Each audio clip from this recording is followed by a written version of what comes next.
Bismillahirrahmanirrahim. Assalamualaikum warahmatullahi wabarakatuh. Bismillah, alhamdulillah, wassalatu wassalamu ala rasulillah wa ala alihi wa sahbihi ajmain, amma ba'd.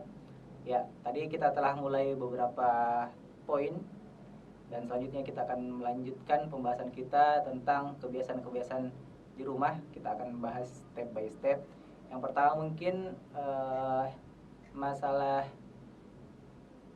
makan. Jadi Islam menganjurkan kita makan, kulu washrobu wala tusrifu, makan dan minumlah kalian dan janganlah berlebih-lebihan. Nah, begitu juga dalam rumah tangga kita diperintahkan untuk makan. Jadi untuk masalah makanan ini agak luas juga ya, tapi kita akan rincikan saja. Nah, biasanya seorang itu punya favorite food and favorite drink. Dan kadang itu sesuai dengan pasangan kita dan kadang juga nggak sesuai dengan pasangan kita.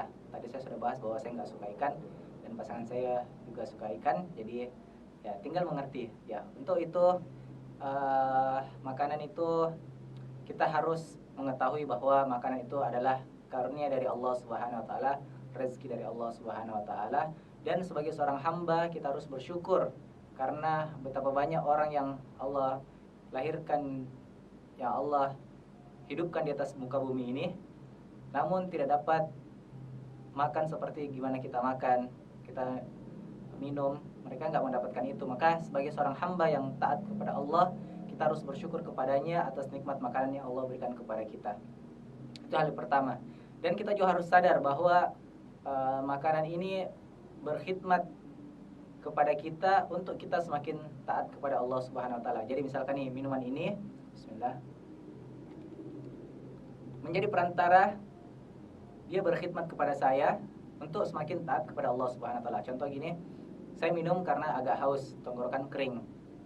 Nah, dia jadi perantara supaya tenggorokan saya nggak kering dan nggak haus, supaya bisa melanjutkan sharing kita hari ini.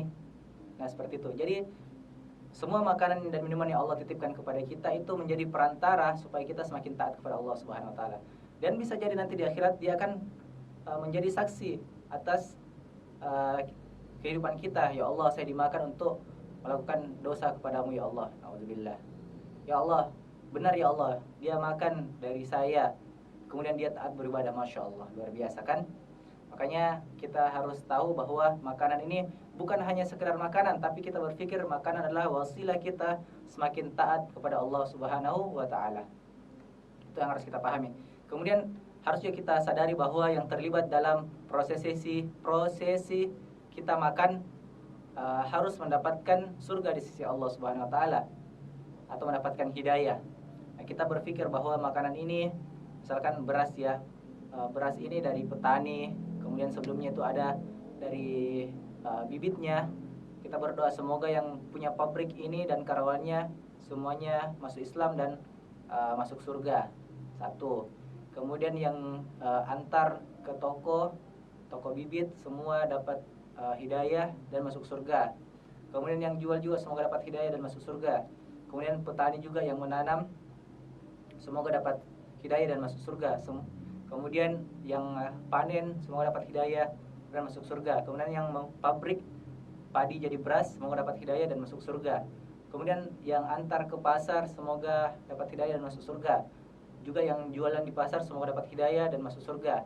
Kemudian yang bikin pasangan kita mungkin semoga dapat hidayah dan masuk surga. Yang makan anak kita, istri kita, suami kita, dan keluarga-keluarga kita dapat hidayah dan masuk surga. Seperti itu kurang lebih. Jadi kita jangan berpikir bahwa makan, masukkan di mulut, kenyang, setelah itu selesai. Enggak seperti itu. Islam itu syamil, menyeluruh. Makanya kita harus berniat agar makanan itu semua yang terlibat dalamnya dapat hidayah dan masuk surga. Nah, kita doakan semuanya seperti itu. Setelah itu nggak boleh mencelah makanan ya, nggak boleh mencelah makanan. Karena Rasulullah itu nggak pernah mencela makanan, kata Aisyah. Apabila Rasulullah suka maka ia memakannya, apabila dia tidak suka maka Rasulullah meninggalkannya. Jadi dia nggak makan tapi dia meninggalkan, dan Aisyah paham bahwa Rasulullah nggak suka makanan tersebut. Oke.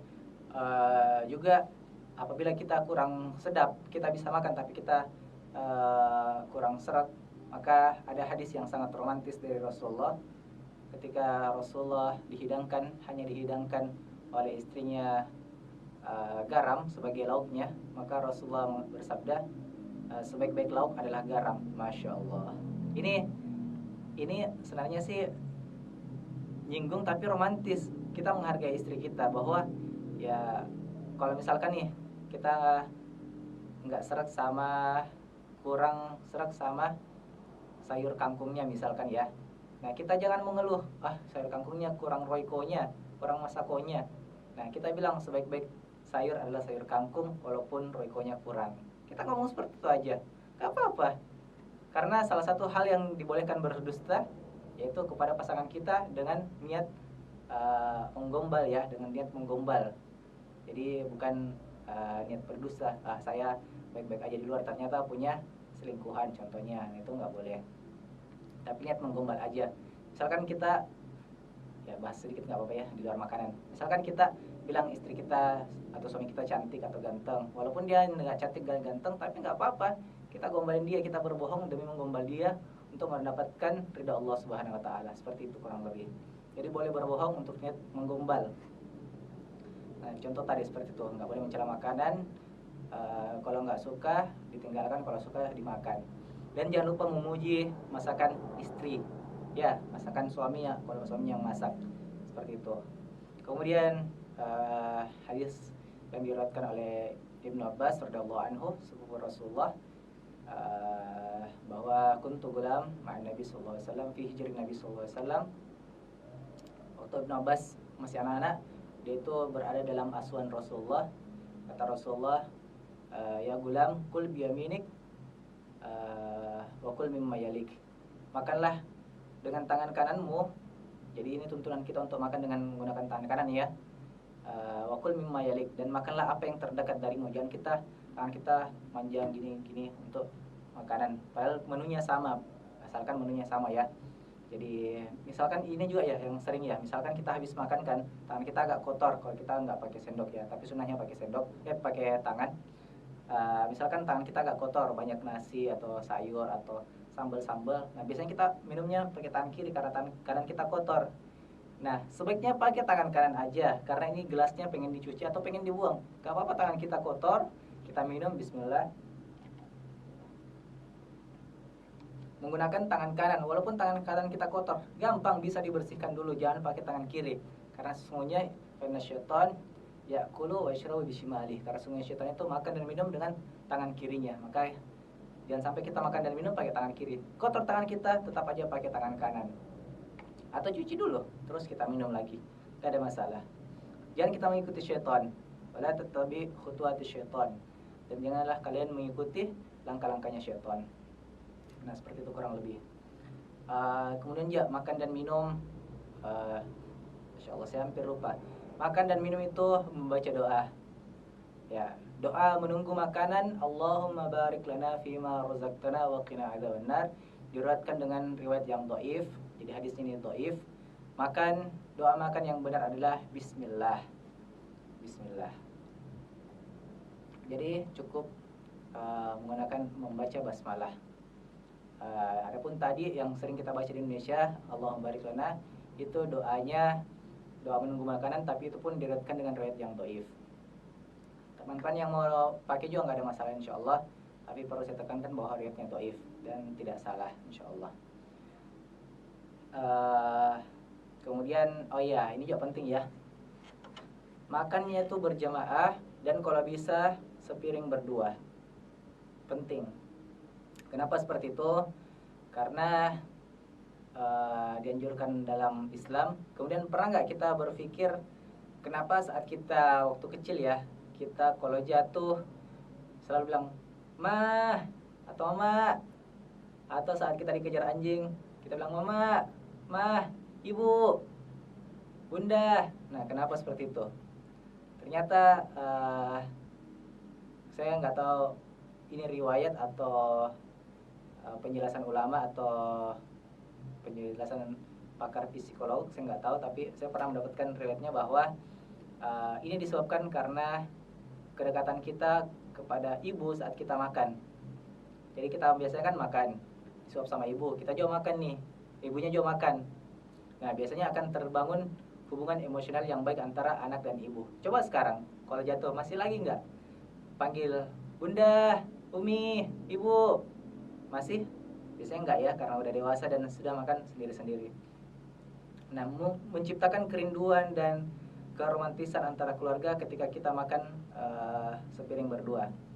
Jadi kalau di rumah itu ya dari Abi juga, Abi saya dan Umi saya juga seperti itu. Makannya sepiring berdua dan biasanya kita makan uh, atau secara umum ya, yang bagian suami itu suapin nasi, bagian istri itu suapin lauk. Jadi sama-sama pegang makanan, suami makan nasi, suap ke istrinya nasi di rumah kami ya. Terus yang bagian istri biasanya itu lauk, ikan, sayur, biasanya nyuapin suami dan nyuap diri sendiri. Biasanya kita bisa seperti itu. Nah, hikmahnya juga apa? Menciptakan romantisme dan juga nggak banyak alat makan yang kita harus cuci. Nih pikir nih, kalau misalkan nih setiap orang satu piring atau satu piring satu mangkok, satu sendok satu garpu, satu gelas, satu orang satu gelas. Nah, gimana? Banyak alat piring yang harus, alat makan yang harus kita cuci. Tapi kalau misalkan gelasnya satu, dan piringnya satu, ya udah yang dicuci cuma dua kan, kurang lebih. Nah, juga Rasulullah SAW ketika minum, diriwayatkan oleh Aisyah radhiyallahu anha, ketika Rasulullah minum itu meminum dari bekas bibir Rasulullah, Rasulullah minum dari bekas bibir Bunda Aisyah radhiyallahu anha. Jadi misalkan Bunda Aisyah minum di sini, Rasulullah cari di mana bekas bibirnya tadi Bunda Aisyah minum, kemudian dia minum di situ. Masya Allah, kurang lebih seperti itulah keromantisan dalam Islam. Masya Allah, tabarakur rahman. Kemudian juga masalah membersihkan alat piring itu sebaiknya tugas bersama ya. Angkat piring ke dalam, tugas bersama, ke dapur, ada tugas bersama, cucinya juga tugas bersama. Masa istri kita sudah capek-capek masak, menghidangkan, kemudian kita datang makan langsung selonjoran gitu kan. Nah, Masya Allah, alangkah indahnya, istri juga senang loh ketika kita makan bareng, cuci piring bareng. Masya Allah, nikmat Tuhanmu yang mana lagi yang kamu dustakan. Saya berharap kepada seluruh laki-laki bisa mengerti ini, dan saya berharap kepada Allah untuk seluruh perempuan mendapatkan suami yang seperti ini. Masya Allah, tabarakallah rahman. Ya, setelah makan kita baca doa, alhamdulillahilladzi at'amana wa saqana wa ja'alna minal muslimin. Alhamdulillahilladzi, segala puji bagi Allah, at'amana, yang memberikan kami makanan, wa saqana, dan memberikan kami minuman, wa ja'alna minal muslimin, dan kami dijadikan sebagai orang-orang yang Islam, dijadikan sebagai seorang muslim.